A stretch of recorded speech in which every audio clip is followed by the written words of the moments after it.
In the last video, we placed a real trade from Code. But here's the truth, nobody tells beginners. Placing an order is the easy part. The hard part, the part that actually decides whether you make money, is knowing when to trade and when to do nothing at all. Most beginner bots fail for one reason: they trade too much.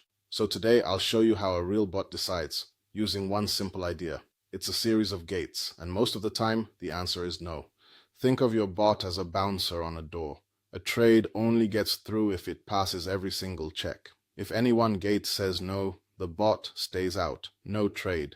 And a good bot says no far more often than it says yes. That restraint is the whole edge. So let's build the gates, one at a time. One thing before we start, I didn't handwrite every one of these rules from scratch. I described what I wanted in plain English. Only trade when the trend and the signal agree, and never when the market is too choppy. And built the logic together with Claude Code, an AI coding assistant. That's the workflow now. You think in rules. The AI helps you turn them into tested code. You stay the decision maker. It does the typing. Okay, the gates. Gate 1. Is there a signal at all? A signal is simply your trigger to pay attention. A classic beginner one is a fast-moving average crossing a slow-moving average. When the fast line crosses above the slow line, that's a possible buy. But here's the key thing most people get wrong. A signal is not permission to trade. It's only permission to ask the next question. Gate 2.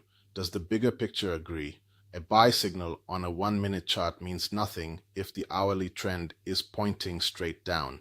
So we check the higher time frame. If the signal says buy, but the larger trend is falling, the bot says no. We only take signals that agree with the direction of the market around them. Gate 3. Is the market even worth trading right now? If it's dead quiet or wildly choppy, or the cost to enter has blown out, then the best trade is no trade. So we check volatility and the current spread. Too calm, too chaotic, or too expensive to get in. The bot stays out and waits.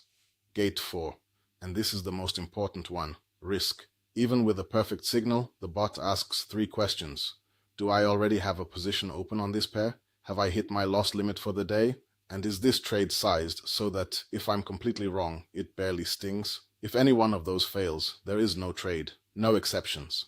This is the gate that stops one bad day from becoming a blown account. Now watch it run. The bot checks a pair over and over. Signal? No. Skip. Signal? Yes, but the trend disagrees. Skip. Signal and trend agree, but volatility is too high. Skip. And then finally signal, trend, volatility, risk, all 4 line up. That is when it fires.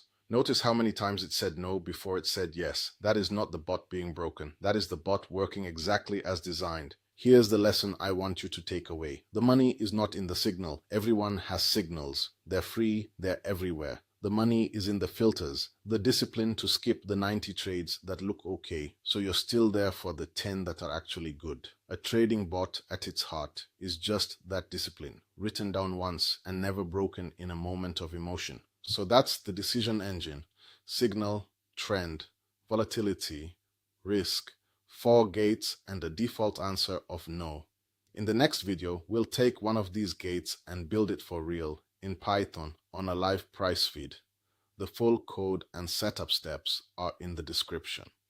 If you want the live signals my bigger system actually sends, my free Telegram is linked down there too.